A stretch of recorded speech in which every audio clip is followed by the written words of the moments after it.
Yo salí a la calle, creí que estaba muerta, me desnudé porque no necesitaba ropa, porque era espíritu, me tiré el reloj también porque no necesitaba tiempo, caminé por la calle desnuda, llegué a una avenida, sentí una voz en la mente que me dijo: si no crees que estás muerta, tírate a los carros. Me tiré a los carros. Fue un domingo de Ramos cuando la periodista y escritora Catalina Gallo se sintió como un espíritu.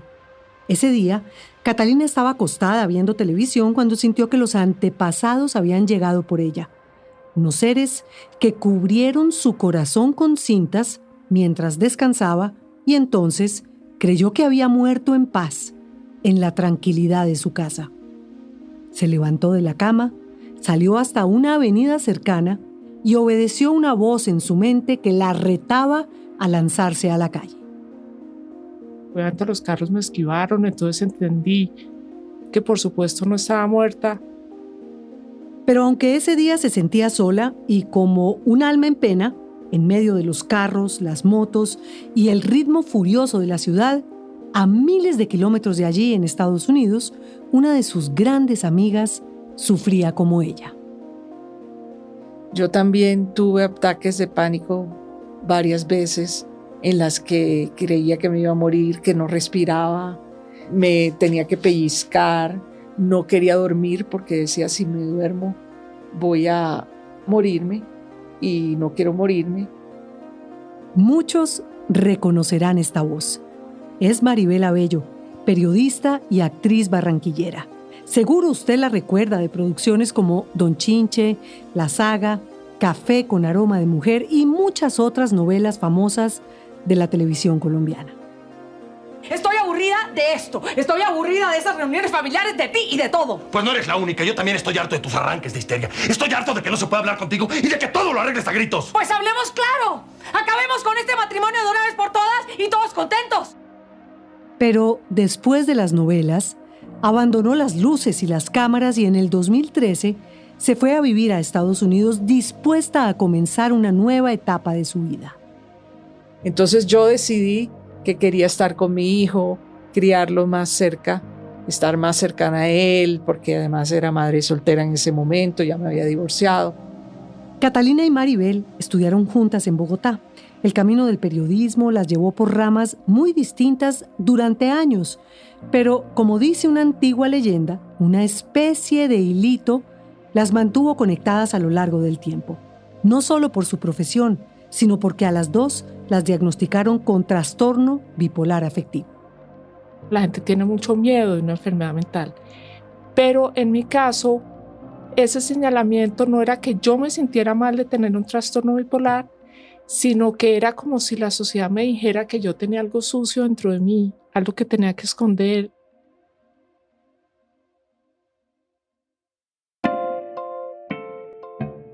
Soy María Elvira Arango y en este episodio, Catalina Gallo y Maribel Abello nos cuentan cómo dos amigas muy distintas unieron sus fuerzas para descifrar la vida con un diagnóstico tan serio.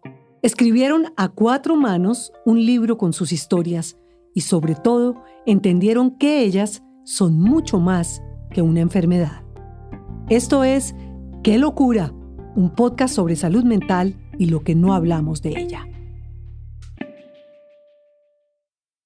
Mucho antes de la crisis del Domingo de Ramos, Catalina había sufrido algunos ataques que prendieron las alarmas en su vida. La enfermedad mental había empezado con unos ataques de pánico. Después de que se murieron mi papá y mi mamá con 8 meses de diferencia, conocí a mi marido al mes de muerto mi papá, a los 15 días hablamos de matrimonio, al mes decidimos casarnos y a los 5 meses me casé. O sea, en año y medio enterré a mis papás y me casé. Entonces, pues son todos cambios muy fuertes en la vida, muy significativos, y me dieron ataques de pánico. Y no fueron solo esos cambios repentinos, no. Durante la adolescencia, Catalina tuvo ataques de pánico y depresión, y como en esa época sí que menos se hablaba de salud mental, tardó años en entender lo que le pasaba. El ataque de pánico es una ansiedad muy fuerte y uno siente pánico, como dice el nombre, y una necesidad de huir muy fuerte porque uno siente que se va a morir. Es como si tuviera un león enfrente, pero sin el león. Entonces uno dice, pues me estoy enloqueciendo porque ¿por qué tengo tanto susto? Y da taquicardia, A mí me daba como sensación de estómago, de angustia, el miedo que uno siente en el estómago y una necesidad de huir muy grande. Desde la antigüedad, los ataques de pánico han despertado mucho interés. Hipócrates, el famoso médico griego, describió algunos síntomas y los clasificó en la misma categoría de la histeria. Con el tiempo pudo describirse lo que hoy conocemos como trastorno de pánico, un trastorno de ansiedad que se caracteriza por episodios inesperados y repetidos de miedo intenso. En otras palabras, es ese león metafórico que describe Catalina, una bestia aterradora a la que también se enfrentó Maribel. Yo, por ejemplo, duré 30 años siendo actriz de televisión, de teatro, de cine, y pienso que nunca fui diagnosticada hasta ese entonces porque de alguna manera los artistas necesitamos de esa capacidad de estar en el zapato del otro, en salirse de sí mismo. La vida de actriz había mantenido los ataques de Maribel en una suerte de corral, pero en ocasiones eran incontrolables. Esta es ella, En la sombra del deseo, una novela inolvidable de los años 90. No, Alejandro, pero los problemas no se solucionan así. Las cosas andan mal y tenemos que discutirlas. ¿Qué tiene que ser precisamente ahora? Me llegas tan de sorpresa que... Sí, que tienes cosas más importantes que salvar tu matrimonio. No es eso. Y fue justamente durante el rodaje de esta novela cuando sufrió el primer ataque de pánico. Yo estaba representando un papel y el papel lo fueron cambiando, volviendo más villana, y yo no estaba de acuerdo con esa situación. Me fui para Cuba con mi novio, que en ese momento estábamos viviendo juntos, y de vuelta me entregan pues que tenía que viajar a San Andrés al día siguiente y los guiones. El plan de Y grabación. a mí me dio, yo me imagino que fue un ataque de pánico. Habló con el productor de la novela y renunció. Abandonó el rodaje a mitad de camino y no calculó para su futuro las consecuencias de dejarles tirada una producción. Y yo me sentí muy valiente porque además sí tenía como mis situaciones que yo decía, esto está contra la mujer, porque tienen que volver a la mujer villana, si a ella le están metiendo los cuernos, en fin, yo tenía mi historia, pero no vi el otro lado y entonces dejé todo. Ese fue como un momento de miedo que salí corriendo. El miedo nos ha movilizado y también nos ha paralizado desde el principio de los tiempos. Ha inspirado lo más profundo del alma humana para crear, pero también nos ha empujado hasta los rincones más oscuros. El sociólogo Zygmunt Bauman escribió que el miedo original, el más primario, es el miedo a la muerte. Es el temor innato que todos los seres humanos compartimos con el resto de animales gracias al instinto de supervivencia. Y ese miedo a la muerte, justamente, también asaltó a Maribel. Me empiezan a salir situaciones en las que oigo voces, en las que leo de Nostradamus y entonces que el final del mundo y empiezo pues duré como 3 días sin dormir y le decía a mis padres, recemos juntos para que no se acabe el mundo y o sea, ciertas cosas así. Ese episodio delirante la llevó a la primera de 5 hospitalizaciones que ha tenido en la vida. En esa ocasión, la recluyeron en una clínica de reposo, pero estar internada ahí no era precisamente lo que más le preocupaba. Tenía a mi hijo chiquito y hay mucho susto de, bueno, me van a quitar a mi hijo porque si creen que yo estoy apta o no para ser madre. Ese tipo de cosas que son vitales para una mujer, sobre todo. Yo siempre estaba pensando, tengo que estar presente para mi hijo, tengo que estar ahí, tengo que ir al colegio, recibir las notas. ¿Sí me entiendes? Era yo como idealizando mi vida simplemente porque decidí cambiarla. El miedo se dispara en el cuerpo cuando se activa nuestra compleja red de sistemas neurológicos y hormonales. Cuando una persona siente una amenaza, la amígdala, Una estructura en el cerebro, que es la responsable de procesar las emociones, envía señales de alarma que liberan adrenalina. Son la primera línea de respuesta. Aceleran el ritmo cardíaco, aumentan la presión arterial, dilatan las pupilas o simplemente nos ordenan salir corriendo. El miedo es limitador y beneficioso al mismo tiempo. Es una bandera roja frente al peligro y también es el encargado de poner los límites. Y así lo vivió Catalina. Pues yo me imagino que alguien llamó a la policía a decir, pues hay una señora por ahí loquita en la calle caminando desnuda. Entonces los policías me preguntaron dónde vivía, yo le dije, me dijeron la acompañamos a su casa. Llegamos a mi casa y pues el drama, o sea, mi pobre marido abrió y lo que encontró fue a su señora en pijama, descalza, con 2 policías al lado. Yo el viernes anterior le había llamado al psiquiatra y le había dicho, me estoy disociando. Y él me dijo, nos vemos el lunes en mi consultorio que tenemos cita. Después él me dijo que era muy difícil que alguien se diera cuenta de que se estaba disociando de esa manera, que por eso él no me había pedido cita en ese momento, porque él no pensó que yo fuera tan consciente de lo que me estaba pasando. Llegué el lunes a la cita con el psiquiatra y me dijo, usted tiene un trastorno bipolar. En el pasado lo conocían como depresión maníaca, pero si devolvemos las páginas de la historia varios siglos, los médicos hablaban de la melancolía y la manía, 2 polos opuestos en el comportamiento humano. Mucho más adelante, la medicina moderna clasificó la bipolaridad como un trastorno que causa cambios extremos en el estado de ánimo.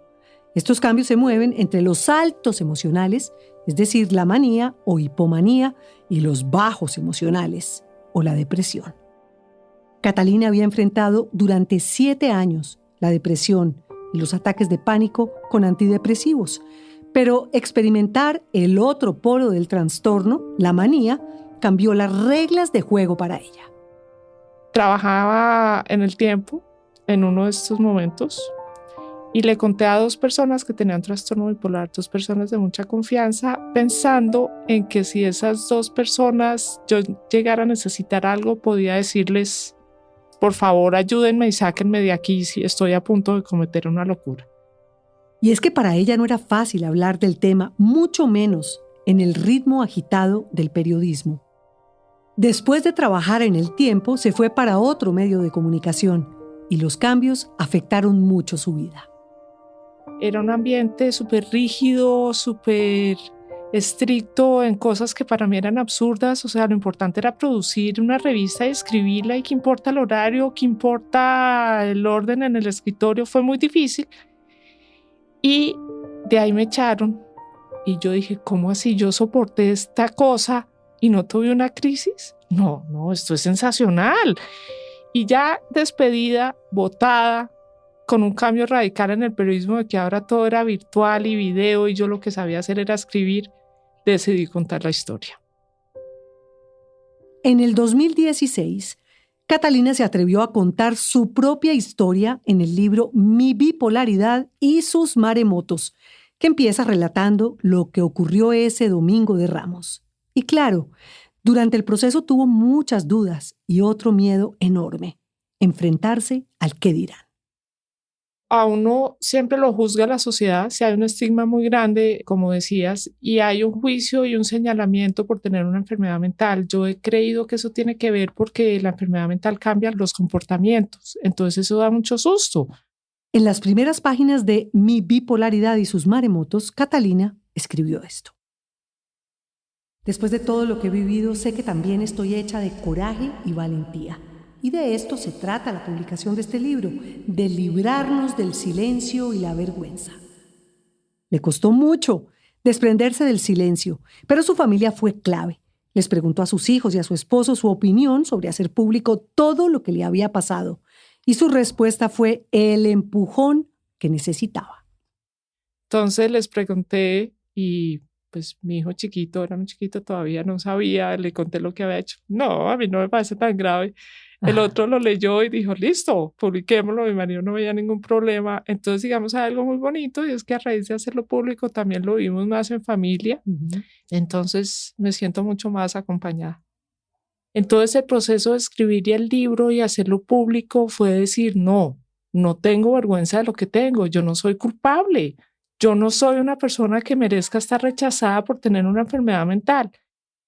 Y la publicación, además de llegar a librerías en todo el país, también llegó a las manos de Maribel. En el 2016, casualmente vivía en Estados Unidos y una amiga me llevó, también compañera de la universidad, y ella me llevó el libro dedicado de Cata y yo enseguida hice un clic impresionante, la llamé y le dije, pues a mí me han diagnosticado, pero yo no he querido aceptarlo y cada tanto tuve hospitalizaciones que me hacían ver que necesitaba enfrentar la situación. Enfrentarlo no fue nada fácil. Maribel llevaba casi toda su vida lidiando con depresión, ataques de pánico y más tarde la bipolaridad con el arte como única herramienta catalizadora. Pero, como si no fuera suficiente, tuvo cáncer de mama y a pesar de tener tantos frentes de batalla abiertos, nunca se dio por vencida. Yo hice mi primera obra de teatro y enseguida sentí que la vida me cambió. Entonces yo tengo una idea y es que cuando uno encuentra su propio destino, pues las cosas cambian.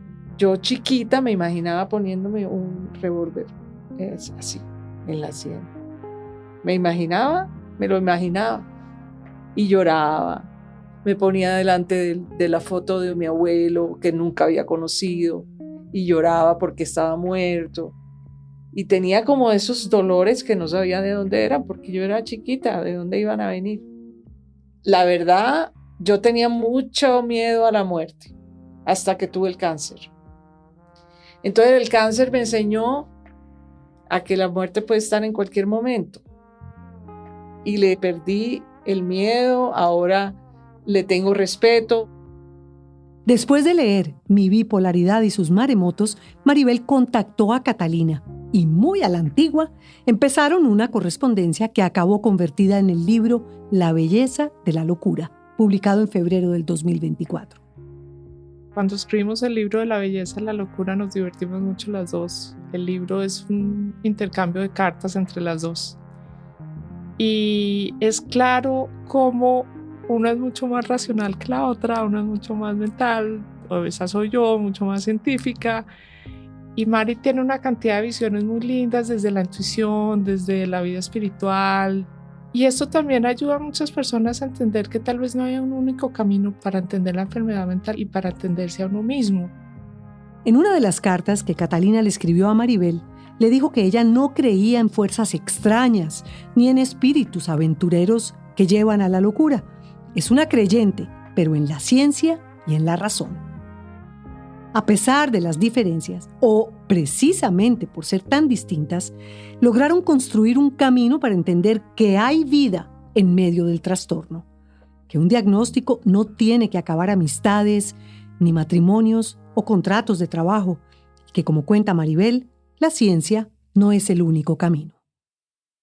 Creo en la astrología y me ha ayudado un poco como a entenderme a mí misma también. Entonces, cuando Cata me dice, bueno, yo nací este día y miré un poco, pues, y bueno, no soy una experta, pero ella es Sol y ascendente Géminis, y ella además la luna es en Cáncer, o sea, su emocionalidad si está en su casa, es emocionalmente más tranquila.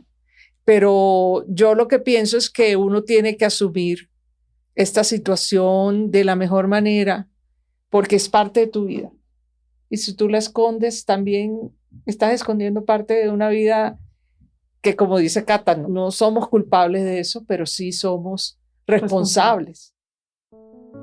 Y eso significa, para ambas, que deben ser pacientes responsables, es decir, trabajar para lograr relaciones más amables, no culpar al trastorno de todo lo que les pasa y estar abiertas a las distintas formas de evitar los picos emocionales. Así como Maribel encontró en el arte y en la astrología caminos para entender mejor el trastorno bipolar, Catalina encontró la paz en la escritura. Yo empecé a escribir mis emociones y todo lo que sentía y eso fue una herramienta muy útil para mí. La escritura ha sido fundamental para mi aceptación de la enfermedad y para conocer mis emociones.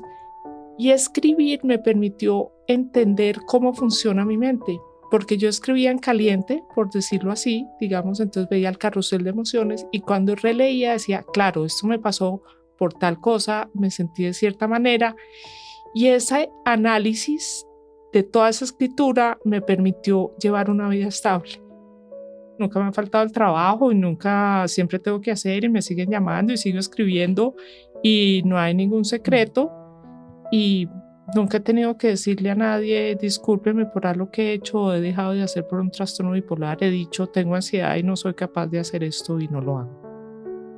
El poeta Pablo Neruda escribió alguna vez que las palabras son como pedacitos de madera bruñida, como carbón o restos de un naufragio. Y para Catalina han sido las palabras las que le ayudan a remar contra las olas gigantes de la enfermedad, sus salvavidas para evitar un naufragio.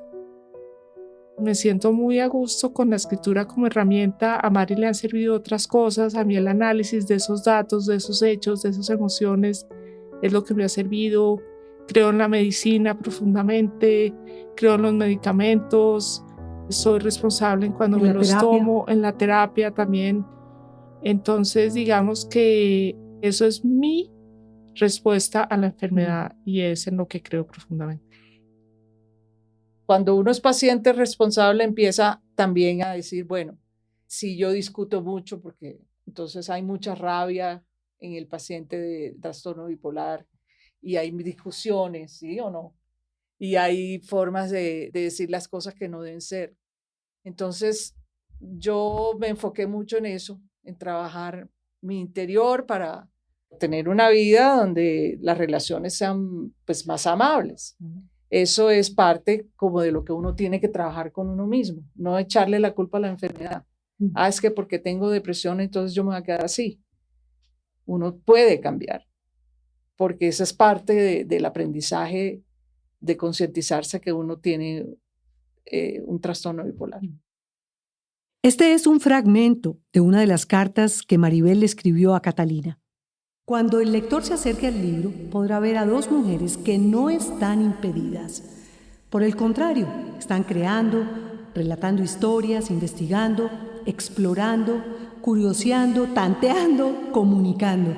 Y lo mejor de todo, nos tenemos la una a la otra, porque este camino ha sido muy solitario. Tal vez lo más pesado ha sido eso.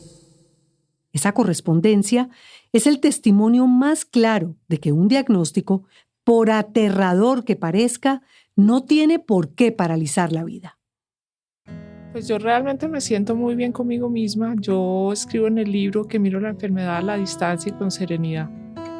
A la distancia porque pues ya ha pasado mucho tiempo, ha habido un recorrido muy largo y me quiero mucho por haber sido capaz. Esto me ha generado un amor propio muy grande. Tengo un mundo interior muy agradable, me gusta mucho estar conmigo porque me he tenido que conocer para poder sobrellevar la enfermedad. He tenido que conocer mis emociones, mi mente, mis reacciones y como me conozco, pues me quiero, estoy contenta conmigo. Pero como todos los caminos de la vida, hay alegría enlazada con tristeza. Poco tiempo después de publicar La belleza de la locura, Maribel perdió a su mamá. Este camino finalmente me ha llevado acá. Lo compartí con mi madre todo el año pasado que nos escribíamos las cartas. Yo le leía las cartas de Cata y le leía las mías. Y al final, cuando recibió el libro, se emocionó mucho y me dijo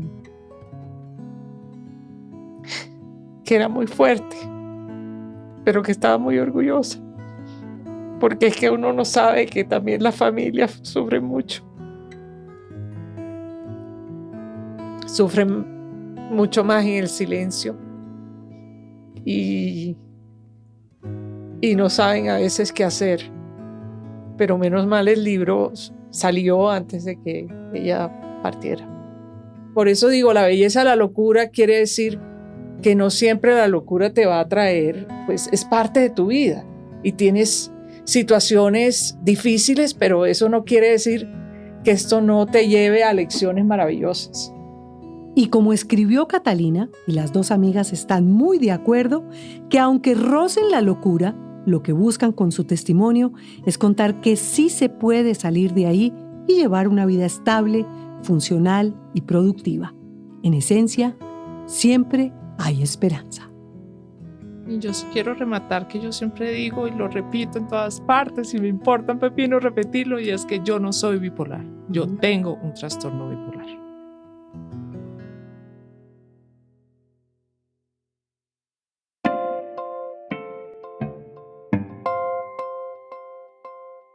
Qué locura es impulsado por porquequieroestarbien.com, el programa de salud mental de la Fundación Santo Domingo. Yo soy María Elvira Arango. La producción es de la no ficción, de Boombox y mía.